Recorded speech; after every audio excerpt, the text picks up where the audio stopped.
Welcome to The Source, where we combine the headlines with in-depth conversations with the newsmakers themselves. I'm Pinky Webb. Today on the program, the Justice Department sees a pattern in the consecutive recantations of testimonies made by the accused in the killing of Negros Oriental Governor Roel Degamo and 9 others. We'll also get the latest on the government's push to designate suspended lawmaker and alleged mastermind in the Degamo slays Congressman Arnie Teves as a terrorist. And later, authorities have yet to get a hold of former Bureau of Corrections Chief Gerald Bantag over a month since a court ordered his arrest for the murder of broadcaster Percy Lapid. Justice Secretary Boying Remulla joins us in the program.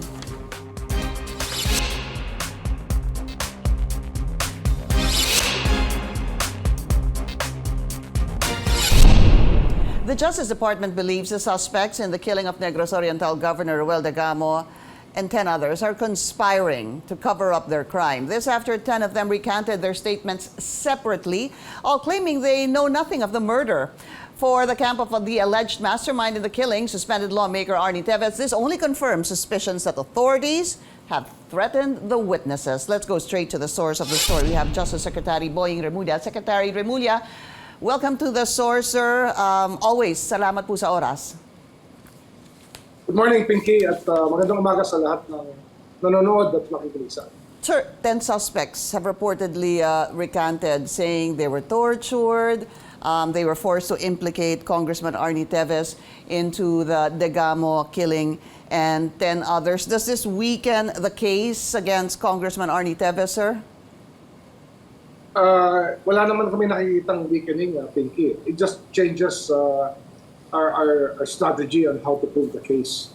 Kasi unang-una, mayroon talaga kang makikitang pattern dito. Pinky, nangyari yung krimen March 4. On March 4 of the same day, nahuli ang 3 suspect at napatay yung isa, yung dating NPA. Pero yung suspect at March 5 na sumurrender or nahuli yung 4th suspect. And then up to March 11, 11, 12, 10, 11, 12, sumurrender pa yung 5 o 6 pa na suspects dito sa conspiracy to kill Governor Degamo. At ito, surrender na to through the military to. So, everything was okay until nung nakuli namin yung pinaka co-conspirator, yung pinaka-co-mastermind ni Mr. Teves, na si Marvin Miranda, nung nahuli namin siya sa Antique. That's when things started to change. Kasi doon na nag-appear yung Undersecretary Orseo. And doon na rin nangyari na nung umpisa hindi pa niya alam ni Marvin Miranda na abogado niya si Orseo, pinabalik pa yan ng 2 beses bago yan kinausap. Kasi hindi niya alam na abogado niya yan. Ibig sabihin, may nagbigay sa kanya ng abogado. And alam na natin yon, mapera yung magbigay ng abogado sa kanya. Kasi nga, itong pangyayari ito, malaki ang ginastos dito eh.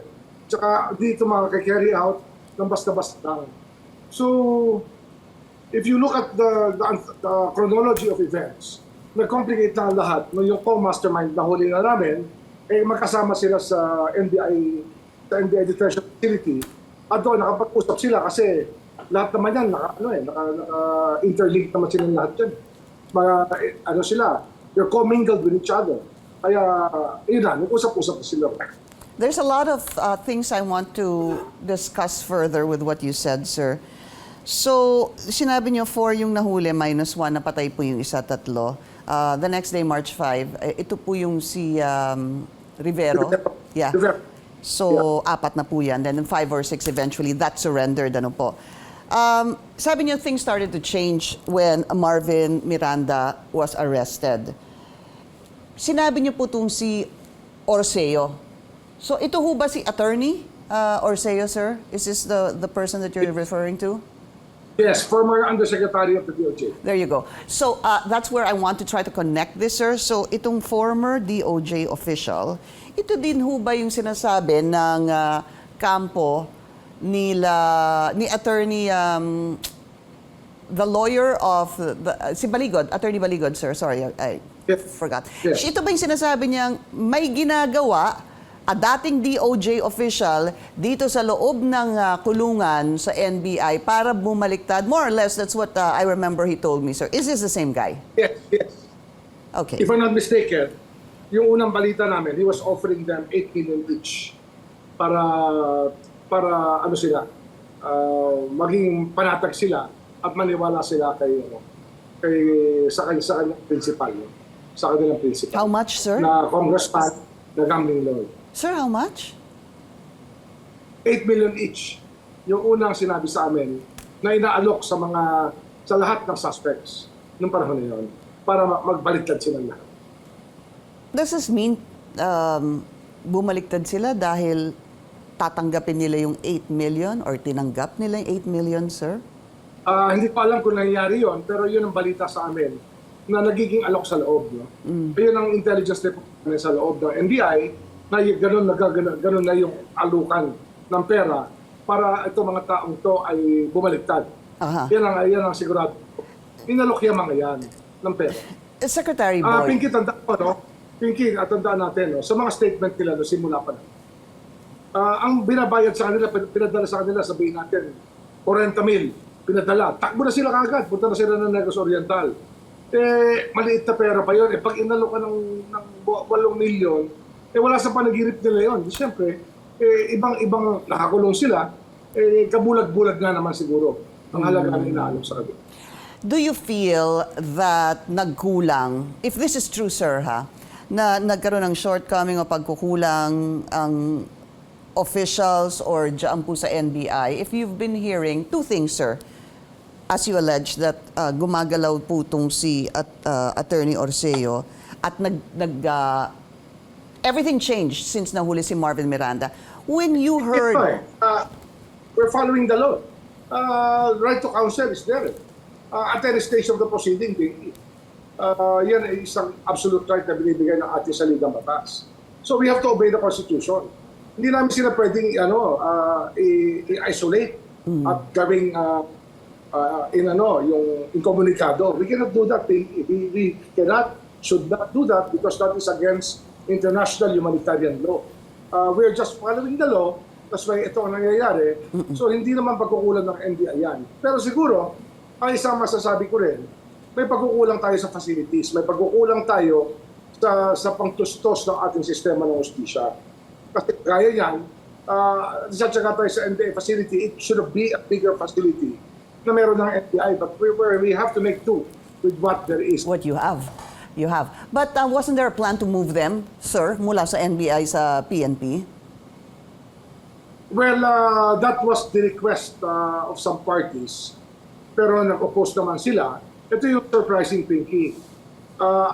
Sabi nila, tinorture sila sa NBI. Opo. Ginulpi daw sila ron. Pero nung ililipat na sila, nagkaroon ng order ng korte na sila ay ilipat na sa Manila City Jail. Ayaw nila. Sabi nila, dapat sa NBI daw sila itago. Let's clarify that, sir. Sino ho bang sinasabi nila nag-torture sa kanila? Sabi nila, hindi ba police? Police, sundalo, tsaka NBI. Lahat tinorture daw sila. Nung tatlo. Kaya lang, sa station nila, isa pa lang ang lumalabas, Pinky.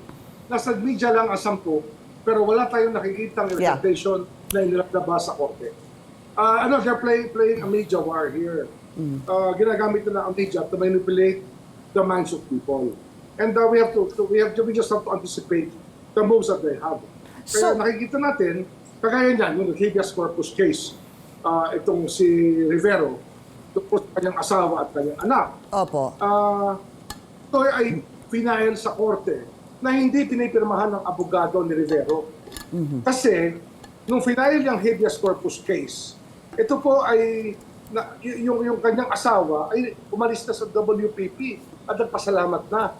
Ang ibig sabihin nun, mutin academic na yung kaso, final pa rin nila. So they're really wasting the time of the court and they're really in bad faith itong Attorney Villanueva by filing the habeas corpus case. Yeah. Sinabi na sa media, gagawin nila yan, ginawa nila yan, ang problema, si Rivero lang. But we will ask the IBP to investigate this. But you cannot trifle with the judicial process in our country. You want na itong ginagawa. You want the IBP to look into si Attorney Villanueva, sir, just for context. Misconduct ng mga abogado nila. Yes. We will ask the IBP to look into it. Okay. But the use of social media, Pinky, your use of social media is too much. We'll also write a strong letter to the IBP about this matter. The Supreme Court has already started acting on the use of social media in criminal cases, Pinky. And we believe that once the Supreme Court gets wind of all of these allegations in social media, they might put their feet down later on when it comes to this kind of behavior, which trifles with our judicial system. Please explain how the use of social media has been abused by the other camp, sir. Si Teves lumabas, calling us, resorting to name calling, Oh, calling meron us po. names, Opo. trifling with the process, making fun of the whole process. Pinky, hindi tama yun. You're a suspected terrorist. Patawa-tawa ka dyan. Tapos, ayaw mo naman sumunod sa proseso. Okay. So, sir, ang dami kong tatanong pa. Yung sinasabing suspects, no? Kasi it morphs into so many issues. Yung sinasabi pong accused, rather, 10 ho ba sila? Are they 10 or 11? Mga ganun kasi napasama yung anak ng isang suspect na naging caretaker ng kanilang headquarters doon sa loob ng sentral. Meron isang nakasama na anak dito. Hindi niya iniwan yung anak niya, yung tatay niya. Kasi yung tatay niya tinamaan ng bala nung nagkabarila noong March 4. Kasi may nakaganti naman Kaya tinamaan ng bala yung isa sa kanila. So 11, sir? Ayos, iwan. Is it 10 or 11? Parang 11 ang nakikita. Okay. Parang 11. I recall right. Kasi hindi ko na maalala lahat I did not micromanage this case, Pinky. I allowed the FBI to hold on to everybody. Yeah. Kasi we have so many pending in the DOJ, and I cannot micromanage cases, Pinky. Yeah, I understand that, sir. I guess the reason I'm asking that is because I want to know, sir, kung meron pa hubang natitirang accused, sabihin na lang po natin 10 o 11 sila, is there still one that is standing by his original affidavit? Actually, hindi ko na alam, Pinky. I don't really know. I have not asked the NBI. I'm just living by the day kasi nga, I just came back 2 days ago from my trip to Vienna in The Hague. Yeah, The Hague, yeah. I had double time and catch up with the discussion in this matter because people are being influenced by the use of media. May mga spin doctor sila na sinasabi walang kaso. Pinky, recantations are frowned upon by the courts in all jurisprudence. What happened to Laila de Lima is not gospel, it's not, it will not be a precedent at all in our legal system. It will not even reach the Supreme Court. That's why it will not be a precedent. We need to take a very short break. This is The Source on CNN Philippines. Please stay tuned. Watching The Source on CNN Philippines, I'm Pinky Webb. Our source today, Justice Secretary Boying Remulla. Sir, so siguro to sum it up, in the event that all of them have actually recanted, what's next? Well, Pinky, unang-una, yung 10 recantation yan, hindi regular nangyayari yan. It's actually a good way to see how conspiracies work. It just strengthens our case that this was a big conspiracy from the very beginning. And there is a conductor weaving his magic around para sa pare-pareho sasabihin nila.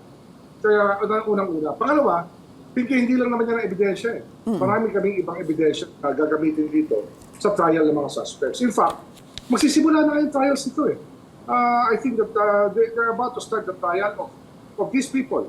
Kaya nagmamadali sila na gawin ito, bagay nito. They don't have to be tried together. Yeah. Teves can be tried later on when his cases are called by the courts.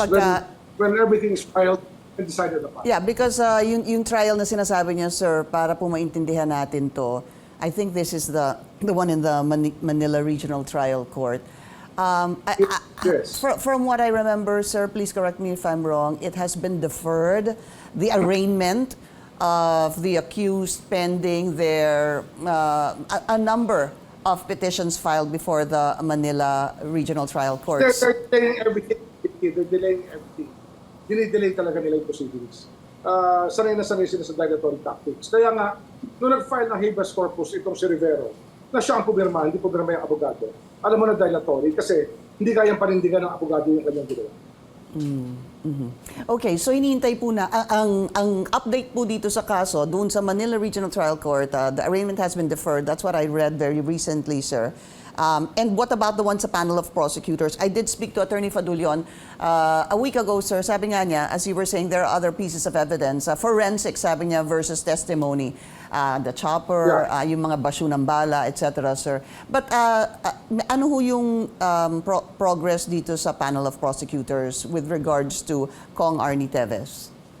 Alam mo, Pinky, syempre complicated dyan dahil si Arnie Teves is not appealing, but he is trying to send lawyers to interfere. Pero I have given instructions already na people who do not appear have no right to a lawyer there kasi wala sila eh. But why should we allow them to different proceedings when they're not even recognizing the jurisdiction of the court, of the panel of prosecutors? Kung ayaw niya humarap, tutuloy na namin yan. Tutuloy na namin talaga yan. But hindi naman ho mandatory na magpakita siya during the, hindi ho ba yung sa panel of prosecutors? Talagang pwede naman ho siyang to be represented. Kailangan mag-prepare siya sa kanyang statement. Kailangan sumagot siya o hindi siya sumagot. Sabihin niya kung sasagot siya o hindi siya sasagot. Pag sasagot siya, he has to swear by the contents of his affidavit. Okay. Sir, nasa na po siya? Another thing I wanted to ask was that May 10 was supposed to be yung kanyang application for asylum in Timor-Leste was denied. I do remember that thereafter, ang sinabi, he has 5 days to leave or file a motion for reconsideration. If that was May 10, sir, it's been about 20 days. What are you... Go ahead, sir. He filed the motion for reconsideration and he filed the petition before the Timor-Leste Supreme Court. Pero wala pang nangyayari dyan, Pinky. Pero sabi nila mag-expire na naman daw yung stay na binigay sa kanya, yung temporary stay. Pinky, he arrived in Timor-Leste in a private plane via Singapore. Yung aeroplano galing Singapore, and there were 13 people in his party riding the private plane, Pinky. Lifestyles of the rich and famous ang nangyayari dito.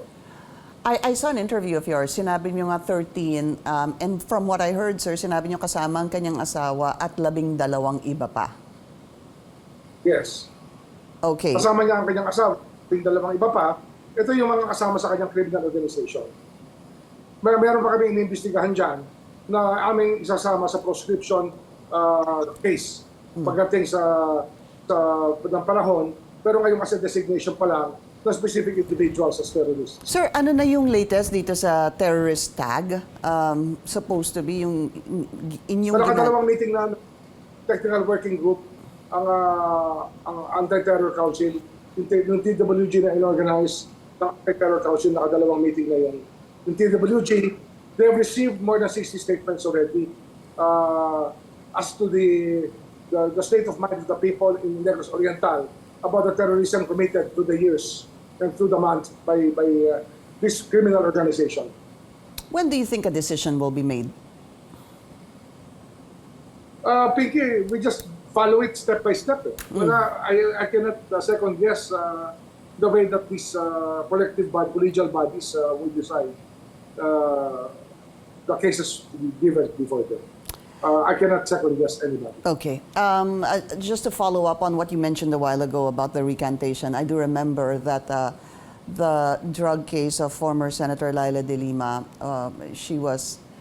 that was junked because of, sabi nga, from what I remember from our correspondent, Angela Mari was saying that the court normally does not accept recantations or is frowned upon, as you mentioned a while ago. But because Rafael Ragos was pretty much the sole witness here, this proved reasonable doubt on the case. After that, sir, you made a statement on text. Sinabi mo nga that the rule of law prevailed, independence of judiciary is the basic foundation of democracy. Just to follow up on this, sir, bakit nagkakaroon ng motion? Tama ho ba motion for reconsideration ang panel, ang DOJ laban doon sa naging desisyon kay former Senator Laila de Lima? Itong panel of prosecutors na nag-try ng case, pinakakawalan na natin yan. We do not limit the movement anymore. Kasi continuation yan na institutional memory, Pinky. If that is their judgment, but that means sila aawatin. We cannot stop them from doing what they think as lawyers they should do. Respeto na lang namin sa peers namin yan. Tsaka sa institutional continuity ng DOJ. Kaya hindi namin sila aawatin dyan. Kung tingin nyo yan ang dapat gawin nila. Pero hindi nila kailangan magpaalam sa akin sa kanilang paggawa nito. But my question there, sir, is if you're acquitted, di ba wala naman hong MR, a motion for consideration? Because dito pumapasok po yung rule of double jeopardy. Basta pag sinabi po ng korte acquitted to, wala na pong, it's final and executory. Hence my question. Double jeopardy is being tried for the same offense twice. Ito kasi, is still the same court, is still the same prosecutors, is still the same decision being assailed. Kaya this is the last chance. This is the last clear chance for them to assail the decision of the court, and if the court changes its mind, she can still be convicted. Yan ang pag-iisip ng isang prosecuting attorney. But I know, sir, pero kayo po ay abogado din. Again, I question that because I've always limited knowledge ko. Kapag acquitted, wala na MR. Wala na appeal. Yun po ang aking pagkaintindi. Well, actually, Pinky, that is very, very real, yung sinasabi mo. Kaya lang, there can be a first time always. Okay. They just rely probably on their gut feel that the first time is always possible pag sila yung nag-MR. So it's almost like a test case. Yes, I think so. Okay. We need to talk about... I have yet to see a case where the MR was granted in an acquittal. Okay, sir. We need to talk about Director General Bantag. Sir, pati yung sa Clark, I'd like to speak to you about this and your recent visit to The Hague. But we need to take a very short break. We'll be right back. Source on CNN Philippines. Our source today, Justice Secretary Boying Remulla. Sir, ano na hubang plano kay General Bantag? It's been over a month and a half since the order for his arrest. Magsisimula na kasi yung trial niyan eh. In fact, tapos na ang pre-trial. Ang balita sa akin kahapon, tapos na ang pre-trial. Meron lang nire-negotiate yata yung ibang mga suspect dyan about how they will do in arraignment. I-negotiate pa nila yung sa arraignment nila tsaka sa trial proper. Pero mag-uumpisa na pinto. Si Director General Bantag naman has been spotted in the north. Yun din ang naging report sa amin. And we will issue the necessary instructions para to make sure that he is arrested as soon as possible. So ano na po, cancel na po itong possible feelers, etc. You are already ordering na arestuhin na po siya. Yes, we will order his arrest already. Actually, we never stopped anybody from arresting him. Sinasabi lang natin that there were feelers. Kasi kung ano yan, duty of every law enforcer to arrest him on site. Okay. Sir, quickly, just two things. No? Yung cryptocurrency scam, yung 1,000 people na beaten po tayo the last time we talked about this. And who yung update dito? And I want to push this also with that May 24 visit of yours in The Hague where you met the European Union Agency for Criminal Justice Cooperation. Just an update, sir. Yes. Yung muna sa cryptocurrency muna. Itong nangyari sa Clark. Kasi nirate nila ito dahil meron daw mga tao na yung victims of human trafficking. Ang lumalabas kasi dito, Pinky, they were operating a scam operation. They had a scam operation. They had sophisticated computers. They were using sophisticated computers. 180 million pesos was found in their vaults. And all of these people were actually scammers, Pinky. They're not victims eh. Ang victims dito na nagdemanda lang is actually 10 lang yata sila o 8 lang sila ang nagdemanda sa kanila. Kaya actually ang dapat na trato talaga sa mga to is deportation talaga kasi hindi naman talaga sila victims dito, they were scammers eh. Kung di sila nahuli, tutuloy nila yung ginagawa nila. Kaya isang problema yan na talagang nagulat kami dahil nga as I was telling everybody before, nung nagsimula pa lang itong crisis sa Pogos, it will cause a humanitarian crisis of sorts pag hindi ito na-organize na mabuti at hindi nalagyan ng mabuting budget ito. Kasi nga, ito lang 1,000 tao lang, 1,100 people were arrested or detained or put into safekeeping. I don't really know what classification to put there anymore. Pero makikita mo talaga yung hirap ng gobyerno pagdating sa ganitong sitwasyon. The government has to make do with what it has in handling them. So far, we have deported more than 300 already. Dinideport natin, no? Yung iba naman, nire-repatriate lang. So, binibigay sa gobyerno nila. Pero ang nangyayari dito, ang Chinese government ayaw mag-cooperate. Sabi nila, ang gusto lang nila i-deport, yung mga wanted nila. Ito mga bad person na hindi nila gusto, hindi nila i-deport. Ganun ang ugali. Pwede ba yun, sir? Pwede ba yun? Pipili sila kung anong gusto nilang, sino lang ang pwedeng umuwi sa kanila. That's how rough they are, Pinky. They're roughnecks sometimes. They do not want to deal with us as equals. They want to assert a little superiority over us. Kaya ako, I have no love lost with them. Basta nakakaharap ko yung mga yan, I tell them off immediately with the frank ways. Sinasabi ko sa kanila yung nasa isip ko talaga. Sir, mabilis lang po. Anong po nangyari nung May 24 around that time when you went to The Hague, sir? Di ba nakipagkita kayo dun sa European Union Justice for Criminal Justice Cooperation, rather? Yes. Ano yan eh? Pinky, we need the help kasi of Eurojust. They call it Eurojust. Right. I met with the president of Eurojust, Ladislav Hamran. He's a Slovenian. Magaling siya, Pinky. Very impressed ako sa kanya.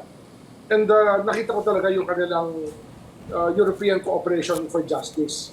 Ang ating kasing plea dito, yung mga pedophiles, yung mga nag-aabuso sa atin, yung nasa database nila, tulungan tayo para hindi na natin kailangan tanggapin sa bansa natin. Right. Pag sila ay nag-travel papuntang Pilipinas. Opo. Okay naman, we already have started the ball rolling with them. We have contact persons already assigned to deal with them, and we are cooperating with them right now. Okay. We are one of their cooperators, ika nga. There are 39 countries there within the EU that are part of Eurojust, and we are one of the other countries that are involved in cooperating with them when it comes to some crimes that we need help with, drugs, and of course the sexually oriented crimes against children. Whether online or actual. Ito po yung ating talagang binabantayan. Sana magpatuloy po yan. Justice Secretary Boying Remulla, sir, thank you so much for your time. Maraming salamat, Pinky. Magandang umaga sa inyo. Thank you for joining us here on The Source. I'm Pinky Webb. You're watching CNN Philippines.